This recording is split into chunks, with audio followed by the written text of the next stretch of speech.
Hello everyone. Today we are going to talk about method overriding in Java, part of programming in Java course. In Java, method overriding is a mechanism that allows a subclass to provide a specific implementation for a method that is already provided by its superclass. When a method in a subclass has the same name, return type, and parameter list as a method in its superclass, it is said to override the method in the superclass. Method overriding allows a subclass to inherit the properties and methods of the superclass, but also to change or extend the functionality of the inherited methods. This is useful when a subclass needs to perform additional or different tasks when a method is invoked. Here is an example of method overriding.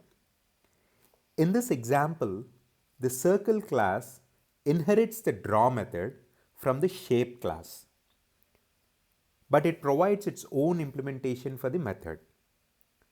When the draw method is invoked on an object of the circle class, it will print drawing a circle instead of drawing a shape. Here is another example.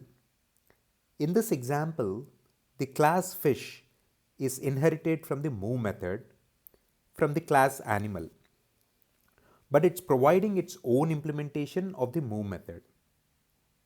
It is important to note that when overriding a method, the access level of the method in the subclass cannot be more restrictive than the access level of the method in the superclass. Also, @override annotation can be used to indicate that a method is intended to override a method in the superclass, and it can help to catch common errors such as spelling mistakes in the method name. Hope this was helpful. Thank you for watching.